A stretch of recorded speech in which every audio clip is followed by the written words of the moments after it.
미국의 미시건 호수에 한번 배가 침몰되는 그런 사고가 한번 있었습니다. 그 당시에 23명이 구출되었고요. 그런 조난사가 한번 있었는데 수십 년이 지난 이후에 이게 토조 목사님, 아주 영향력 있는 토조 목사님이 한번 설교하다가 이 당시에 구출되었던 이 사건을 가지고 설교를 하고 있는데 그날 그 예배에 이제 벌써 수십 년이 지나니까 나이들 먹었던 한 분이 계셨는데 그분이 알고 보니까 그날 그 24명을 구조하는데 앞장섰던 분이었습니다. 그 당사자였다는 거죠. 그래서 토조 목사님이 너무 신기해가지고요. 그 사람을 만나서 한번 물어봤습니다. 당신이 그때 구조하고 난 이후에 그때 느낌이 어땠냐고, 어떤 기억이 남느냐 했더니 그분이 하셨던 한마디가 나에게 지금 젊은 날에 그 일을 했는데 기억에 남는 것은 딱 하나, 아무도 고맙다고 한 사람이 없었다는 겁니다. 참 우리가 남에게 고맙다는 이야기, 감사하다고 하는 이야기는 그렇게 쉽지가 않은 것 같습니다. 세월호의 의인으로서 알려졌던 김홍경 씨가 얼마 전에 암투병 하다가 세상을 떠났지 않습니까? 이분이 정말 그 아이들, 우리의 동생들을 살리기 위해서 구명조끼를 다 나눠주고 그 커튼을 찢어와서 그걸로 밧줄을 만들어서 우리 또 20여 명의 우리 청소년들을 구조했습니다.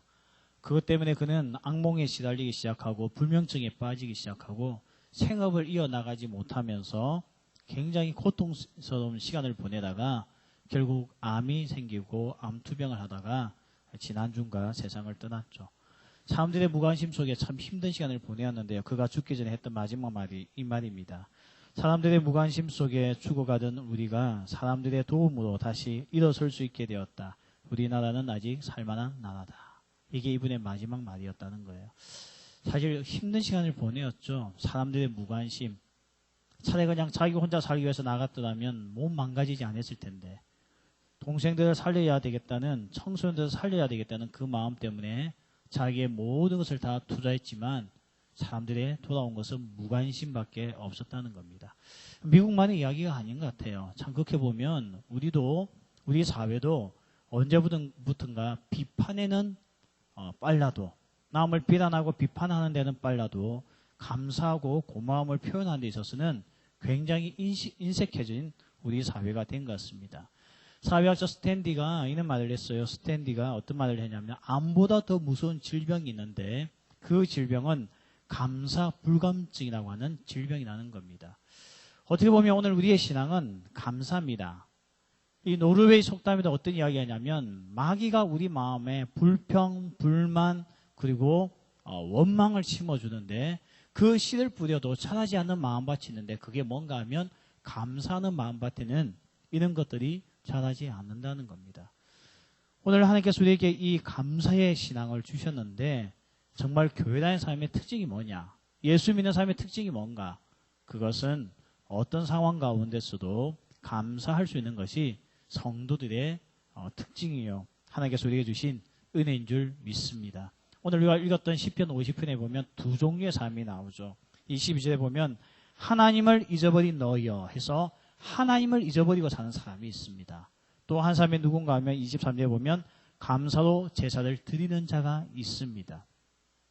하나님을 잊어버리면서 교회에 나온 사람, 그리고 감사로서 제사하는 성도, 이 두 종류의 사람이 시편 50편에 등장하고 있다는 겁니다. 특징은, 공통점은 둘 다 교회를 다닌다는 거예요. 차이점은 교회를 다니지만 하나님을 잊어버리고 교회 다니는 사람과 한 사람은 하나님을 깊이 묵상하면서 감사로서 제사하는 사람이 있다는 겁니다. 아마 오늘 여기 앉아있는 사람들 비록 이 자리에 출석은 하고 있지만 하나님을 잊어버린 가운데 이 자리에 앉아있는 사람들도 있을 것입니다.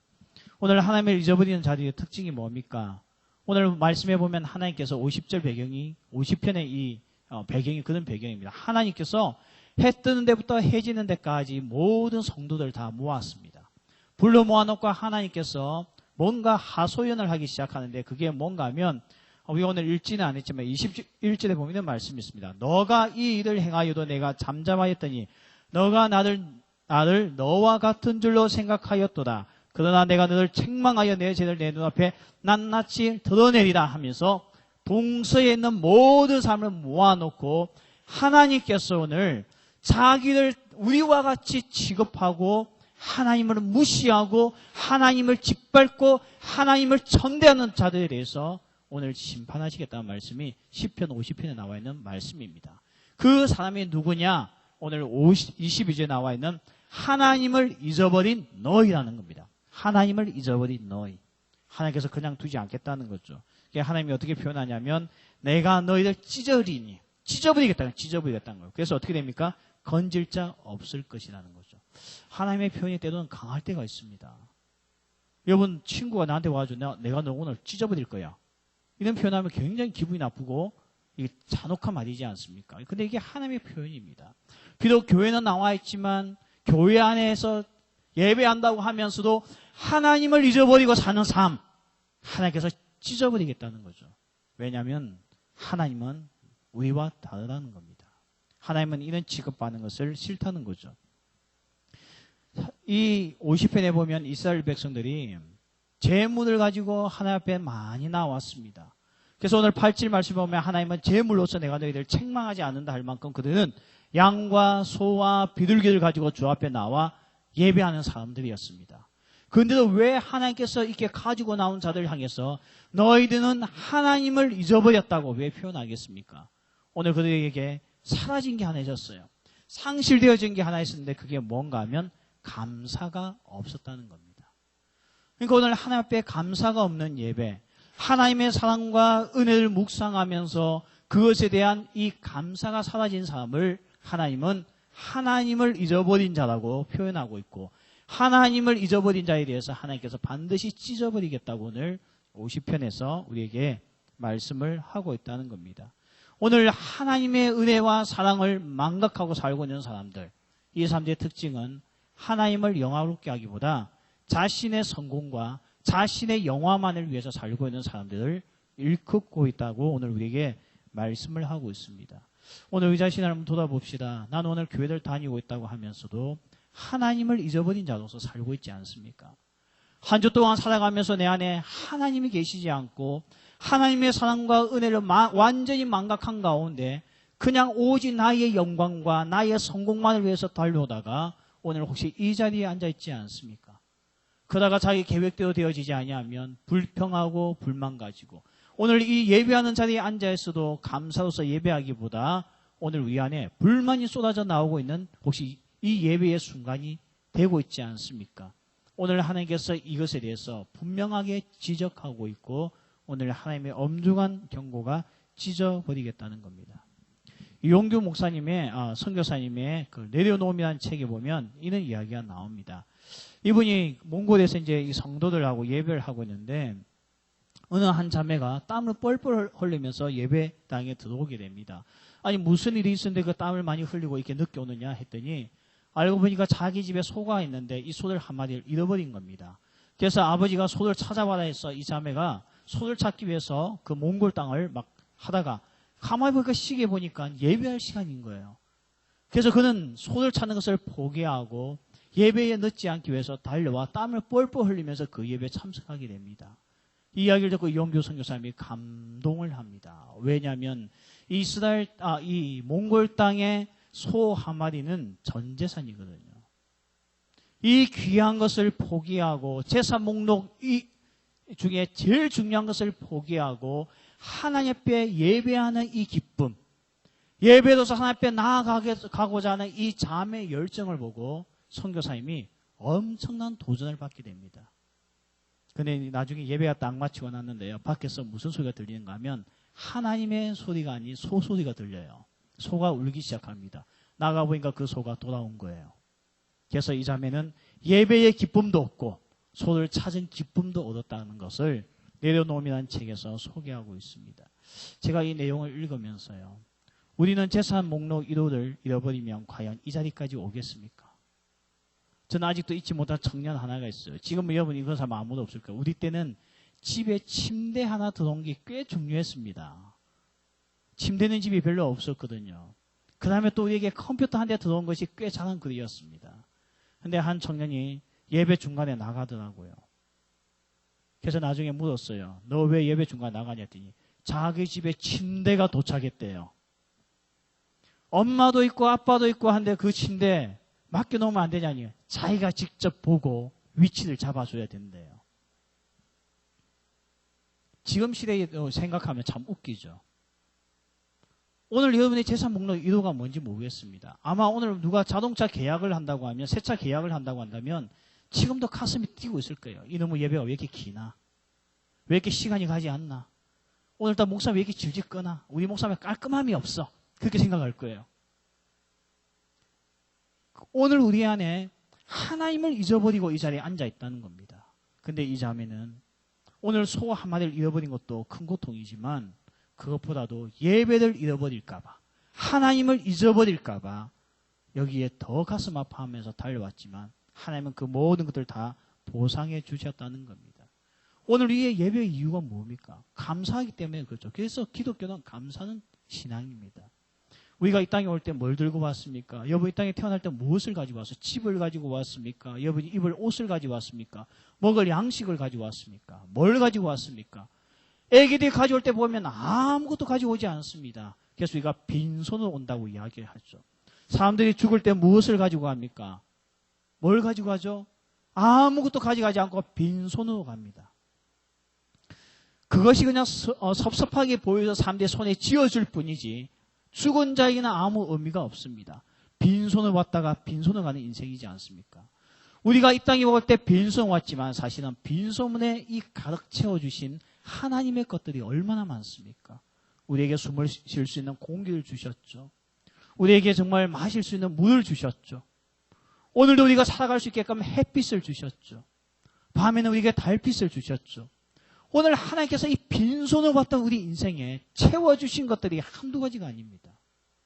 그런데 오늘 이스라엘 백성들은 이런 하나님을 잊어버렸다는 겁니다. 우리가 6개월 동안 지내오면서 우리에게 베풀어주신 하나님의 은혜가 사실은 놀랍고 큰 것들이 한두 가지가 아닙니다. 그런데 언제부턴가 우리에게 불평, 불만이 우선순위가 되고 그것이 감사보다 더 크게 여겨져서 우리 안에 오늘 하나님을 잊어버리고 있다는 겁니다. 내가 오늘 이 자리까지 있게끔 인도해 주신 하나님, 정말 사망에 놓일 수밖에 없고 이 지옥의 형벌에 놓일 수밖에 없는 날, 오늘도 하나님의 구원받은 백성으로서 이 자리까지 있게 하신 하나님, 그 은혜를 잊어버리고 있다는 거예요. 오직 무엇을만을 위해 살고 있습니까? 자신의 영광만을 위해서 살고 있다는 겁니다. 그렇게 성공한 사람을 우리는 부러워하죠. 나도 그런 영광을 누리고 싶다고 이야기하지만 오늘 거짓말하지 아니하시는 하나님의 말씀에 귀를 기울이시길 바랍니다. 하나님께서 반드시 찢어버리겠다고 말씀하셨습니다. 이게 오늘 하나님께서 우리에게 주시는 감사를 잃어버린 자들에 대한 하나님의 경고의 말씀입니다. 정말 오늘 이 자리에 모인 우리 모든 청년들이 하나님을 잊어버린 자가 되지 않기를 주의 이름으로 소원합니다. 오늘 정말 하나님을 영화롭게 하기 위해서 오늘 우리의 존재의 의미를 분명히 깨닫고 하나님의 영광을 위해서 살아가고 그 지금까지 베풀어 주셨던 하나님의 그 엄청난 은혜 앞에 내 입술로서 감사로서 고백하는 살아있는 믿음의 신앙이 되기를 주의 이름으로 소원합니다.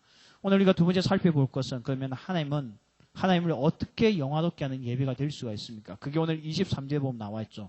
감사로 제사를 드리는 자가 하나님의 마음을 영화롭게 한다고 말씀하고 있고요. 또 오늘 읽지 않았지만 15절에 보면 환난 날에 나를 부르라 내가 너를 건지리니 너가 나를 영화롭게 하리라고 15절에서 말씀하고 있습니다.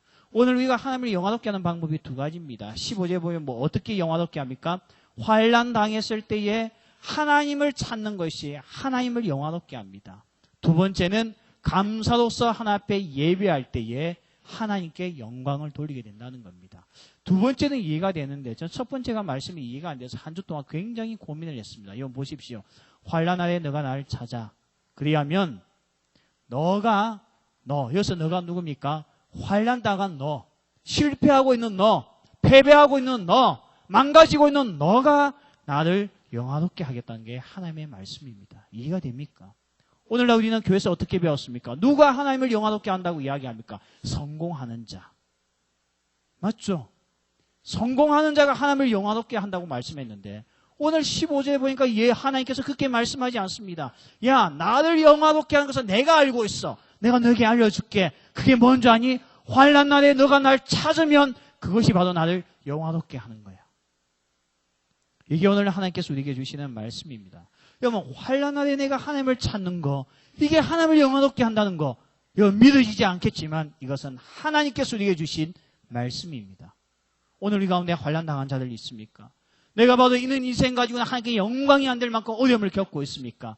어려움을 겪었기 때문에 하나님께 영광이 안 되는 게 아닙니다. 저는 어릴 때 그런 이야기 많이 듣고 컸어요. 저는 장로 집안에서 자랐습니다.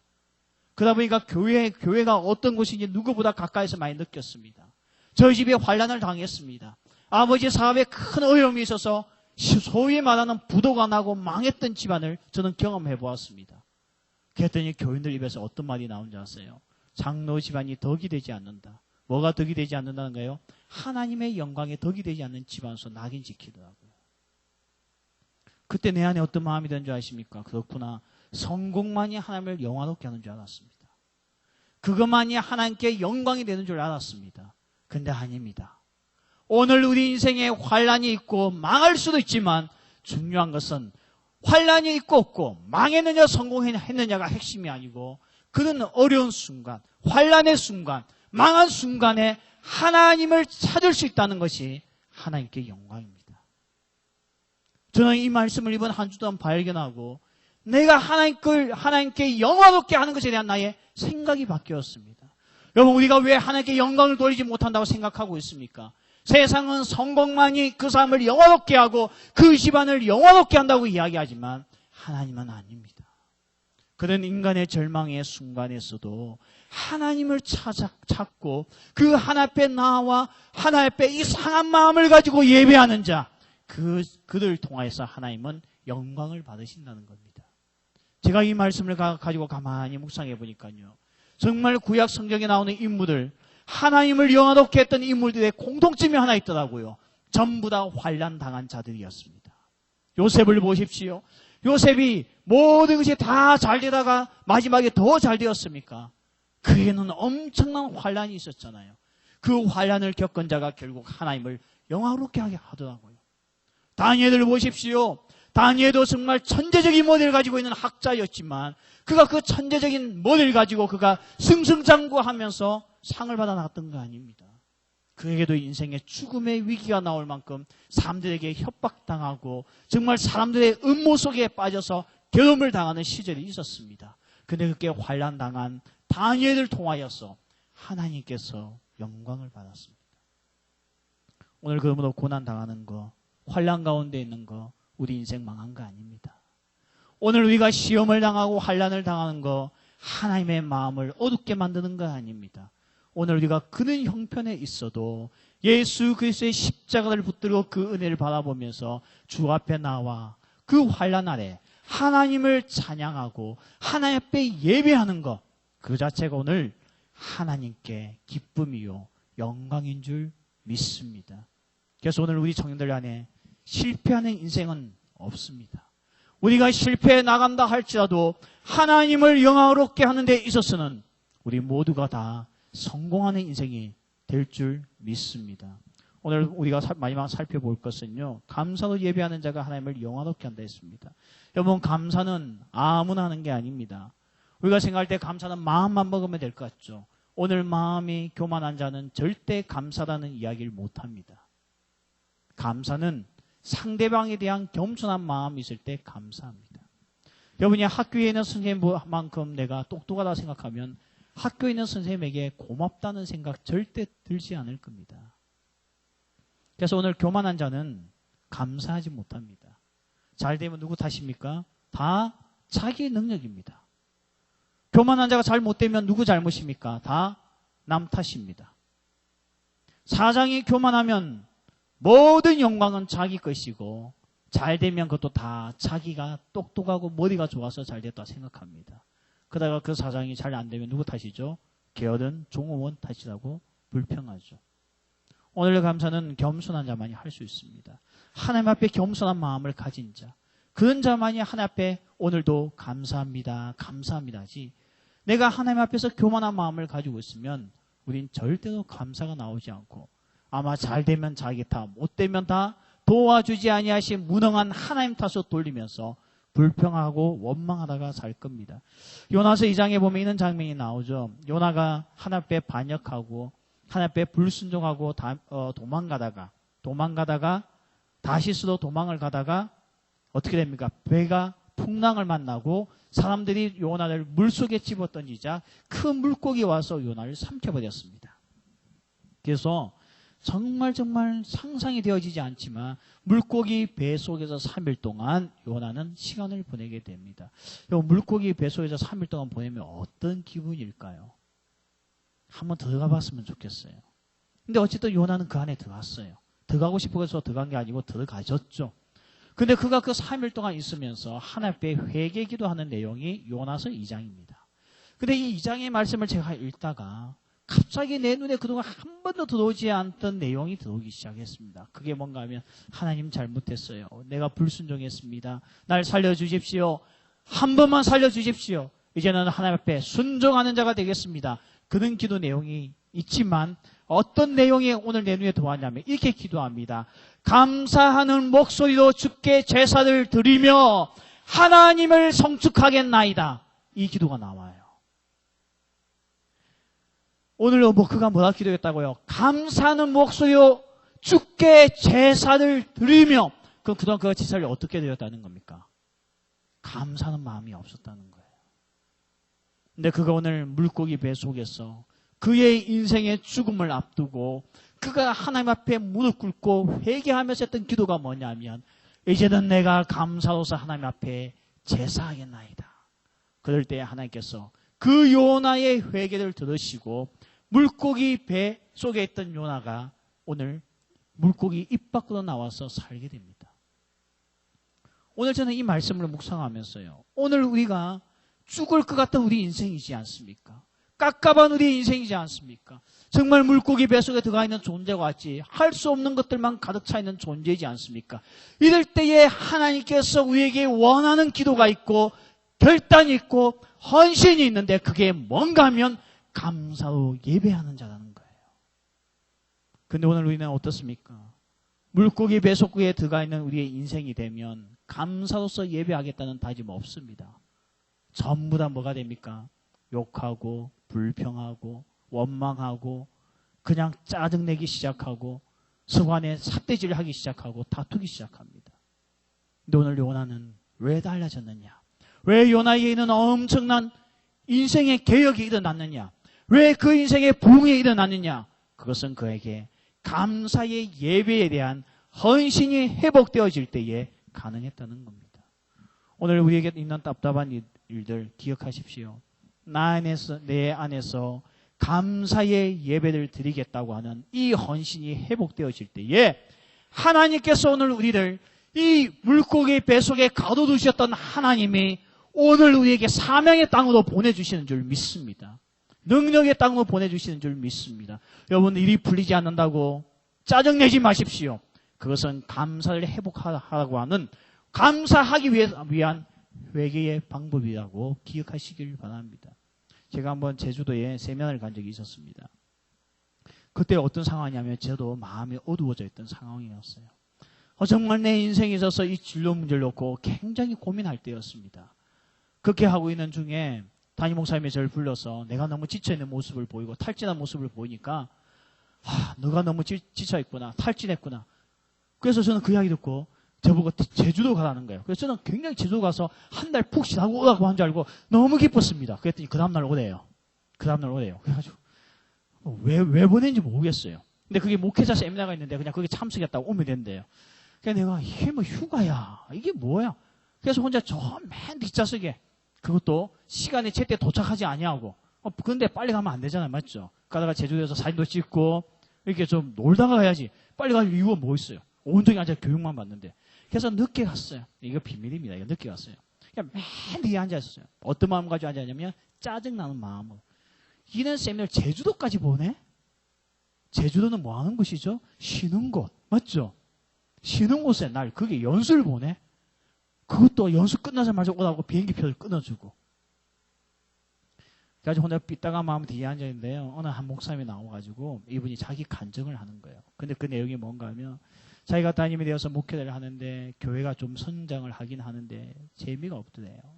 교회만 가면 짜증이 나기 시작하고 김지사 보면 불평이 나오기 시작하고 그냥 뭐 교인들끼리 약간 다투는 거 모습 있으면 그냥 다들 그냥 어떻게 때려주고 싶고 그냥 교회에 있는 게 기쁨이 아닌 짜증과 원망이 흘러나오기 시작하더라는 겁니다. 그렇다고 교회는 자기 마음대로 되어지지도 않고 그런 가운데 있다가 어느 날 주님 앞에서 이 묵상의 삶을 살다가 자기 안에 한 가지 없던 것들이 터지기 시작하고 잃어버렸던 것을 되찾기 시작했는데 그게 뭔가 하면 감사와 기쁨이었대요. 감사와 기쁨이 자기 마음에 들어오기 시작하면서 자기 입에서 감사가 나오고 원래 감사한 삶 치고 인상쓴 사람 없지 않습니까? 기쁨이 흘러넘치기 시작하는데 그때부터는 이상하게 이 교회만큼 좋은 교회가 없고 이 교회 성도만큼 좋은 성도가 없고 이 사람과의 만남만큼 좋은 만남이 없더라는 겁니다.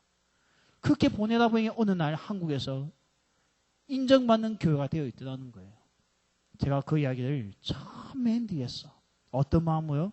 어두운 마음으로 목회를 때려치우겠다는 마음으로서 탈진한 마음으로서 듣고 앉아있다가 제가 그날 성령님의 음성을 들었습니다.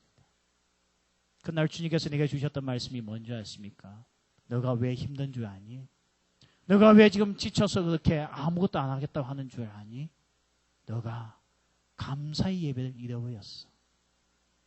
요나는 감사의 예배가 없었어요. 오직 모든 것을 머리로서만 판단하고 자기의 생각으로서만 판단하고 자기의 감정으로서만 모든 것을 결단하였던 그 요나에게 감사가 회복되어지고 감사의 예배에 대한 결단이 내려지는 순간 하나님께서 요나를 물고기 뱃속에서 토해버리시는 은혜가 있었다는 겁니다. 여러분 직장이 구해지지 않는다고 힘듭니까? 감사를 회복하라는 하나님의 뜻인 줄 믿습니다. 이걸 회복해야 돼요. 오늘 요나는 그것을 회복했기 때문에 그 안에 오늘 이 선지자가 가져야 할 말씀의 능력을 가지기 시작했고 선지자가 가져야 될 하나님과의 관계가 회복되어지기 시작했다는 겁니다. 우리 예수님을 보십시오. 예수님 앞에 5,000명이 배고픈 가운데 있었습니다. 여러분 오늘 사람들의 먹을 거리를 해결한다는 것은 중요한 겁니다. 이제 우리가 이번 주 목요일 되면 단기 선교를 갑니다. 우리 정말 정확하게 84명이 함께 지내게 됩니다. 여러분 이 84명이 함께 지낼 때 이 지도자인 저에게 가장 큰 고민이 뭔지 아십니까? 먹이는 겁니다. 여러분 밥을 제때 주지 아니하면 폭동이 일어납니다. 폭동이 일어나요. 처음에는 저에게 폭동을 일으키지 않습니다. 자기 숙소에서 폭동이 일어나기 시작하죠.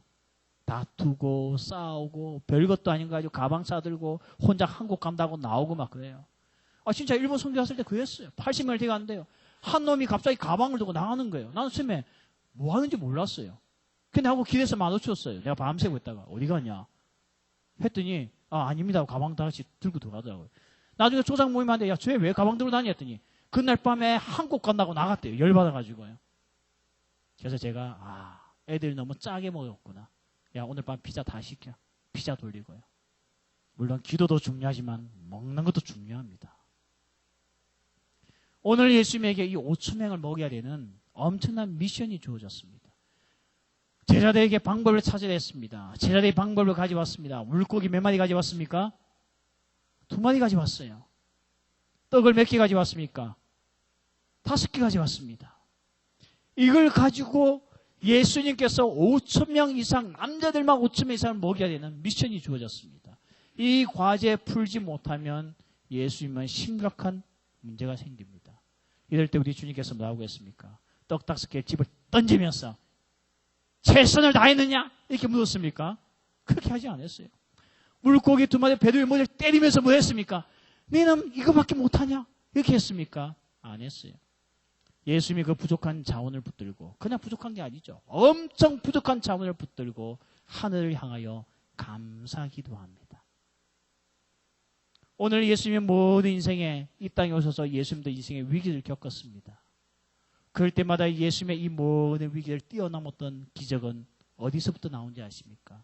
예수님의 입에서 감사가 터져나왔기 때문에 가능했습니다. 오늘 우리 인생이 요나와 같이 물고기 배 속에 갇혀서 고통 가운데 있고 신문 가운데 있습니까? 오늘 주님께서 우리 입에서 그 고백이 나올 때까지 풀어주지 않습니다. 그 고백이 뭡니까? 그 고백이 뭐예요?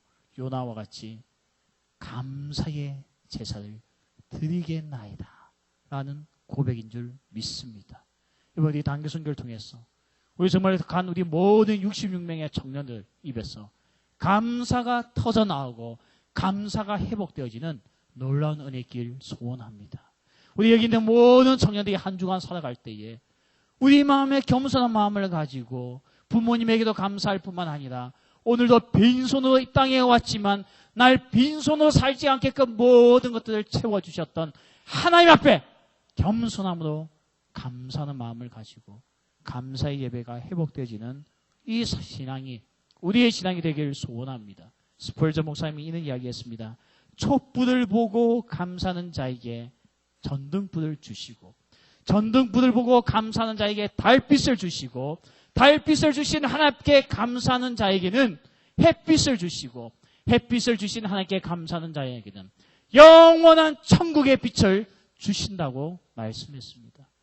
오늘 정말 우리 청년들 안에 불평과 원망과 비판과 비난이 난무하는 이 세상 속에 이것이 무슨 똑똑한 양 살고 있는 세상 속에 오늘 잃어버린 감사가 회복되어지고 하나님을 잊어버린 사람들 같이 살 것이 아니라 오늘도 내게 빈손으로 온 내 인생 가운데 모든 것을 채워주셔서 오늘 이 자리까지 오게 하신 하나님, 그 하나님 앞에 감사로서 예배하여서 하나님을 영화롭게 하는 은혜가 우리 모든 청년들 가운데 있기를 소망합니다. 요나 물고기 배속에 들어갔다고 불평하지 마십시오. 그곳은 회개하는 장소인데 무엇을 회개하느냐? 감사가 없었던 삶에 대한 회개인 줄 믿습니다. 우리 오늘 말씀을 붙들고 우리 같이 한번 찬양하면서 주님 앞에 기도합시다. 오늘 하나님을 영화롭게 하는 것은 환난을 당했기 때문에 하나님을 영화롭게 하지 못하는 게 아닙니다. 환난을 당하든 어떻게 하든 중요한 핵심은 그 환난 안에 감사의 마음을 가지고 감사의 예배를 드리면서 하나님을 찾는 자가 하나님을 영화롭게 한다고 말씀하셨습니다. 오늘 우리 안에 잃어버린 감사들, 내 입에서 다시는 나오지 않는 감사들, 오늘 우리가 이 말씀을 통하여서 요나가 그 입에서 주여 내가 잘못하였나이다, 이제는 감사의 제사를 주 앞에 드리겠나이다 고백하였을 때에 그 물고기의 입이 열려 오늘 선지자가 되었듯이 오늘도 우리에게도 이 땅에 내게 주어진 하나님의 사명을 감당하고 살기 위해서는 먼저 우리 안에 회복되어야 될 것이 있는데 그것은 감사입니다.